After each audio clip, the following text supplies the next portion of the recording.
Before I started on YouTube, my public food journey started with Foodgeek Chocolate, a bean-to-bar chocolate company. I was fascinated by the concept of making chocolate in a sustainable way. Over the next 4 years, I handcrafted over 400 pounds of chocolate, won 4 international awards, and attended numerous chocolate events.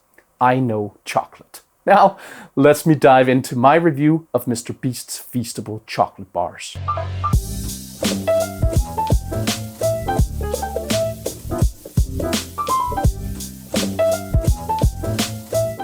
Hi, I'm Sune, and I'm not just a food enthusiast, I'm a full-blown food geek. I'm here to share my passion for chocolate and extensive knowledge as a former chocolate maker.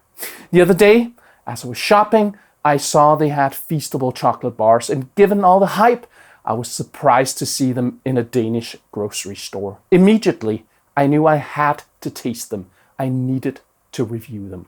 Do they live up to the hype? What do you think of Feastables? Oh, it's my favorite. Our goal with this collab was to take the world's best chicken and pair it with the world's best chocolate. Indeed. He's holding on to the greatest chocolate honor. All right, it landed on Feastables. That means all of you get the world's best chocolate. No crunch, that's my favorite. So let's get into it. For your convenience, the written review is on my website. Check the link in the description. I know there are many variations of the Feastable bars, but the ones I could get in my supermarket were milk chocolate, milk crunch, peanut butter, and dark chocolate. Let's get into it. All right, the first bar is milk chocolate. The ingredients are sugar, whole milk powder, cocoa butter, cocoa mass, soy lecithin, and vanilla extract with a minimum of 32% cocoa solids. The only thing I wouldn't put in a chocolate bar are vanilla and soy lecithin. All right, let me try it. The texture is pleasing, smooth, and velvety. It tastes like chocolate milk. It's pretty sweet, masking some of the taste notes. I get vanilla, probably from the added vanilla, cherry, and salt. However, it doesn't state that there are any added salt. Overall, it's nice, but more cocoa and less sugar would improve it. Okay, next is milk crunch. It has the same ingredients as the milk chocolate with 10% puffed rice, which lowers the overall cocoa content to 29%.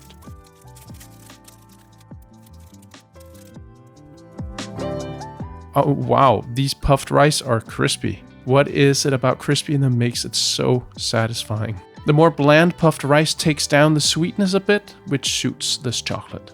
Okay, next is peanut butter. It has the same ingredients as the milk chocolate, but 27% peanut butter, which lowers the overall cocoa content to 23%. The combination of peanut butter and chocolate is a guilty pleasure for me.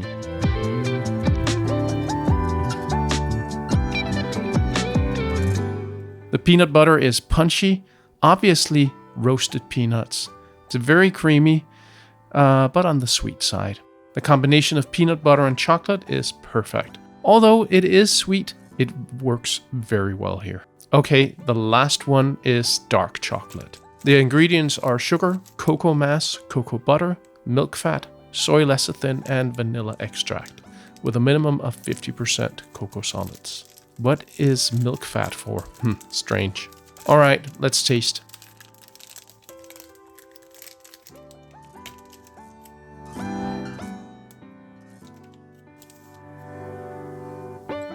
It has a very smooth texture. I love how it melts in the mouth. It's a good flavor, not bitter, and slightly sweet. It's a darker chocolate taste, but not very dark. There are notes of cherry, roasted almonds, and espresso. I would have loved to try it with more cocoa solids and less sugar. It seems to be a nice chocolate.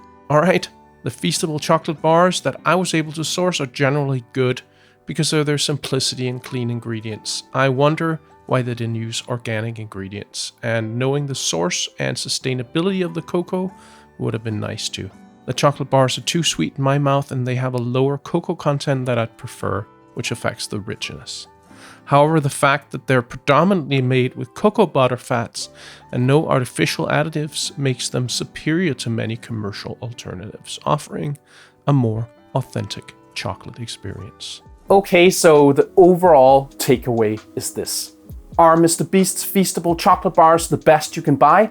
No, not by any means, but they stand out in their own right, offering a good taste and quality that sets them apart from regular consumer grade chocolate in the US. Are they better than regular consumer grade chocolate in the EU? No, but it's on par. Should you buy them? Well, the price could be more conducive to purchasing the sweet, and that's disappointing. However, I commend them for actually making proper chocolate for consumers. The problem is that the process and the ingredients that other chocolate makers in the US use make it a lot cheaper to make the chocolate, and people vote with their wallets. Here in the EU, there are laws about what ingredients need to be in chocolate to be called chocolate, and a lot of the consumer stuff in the US just wouldn't be allowed to be called chocolate here.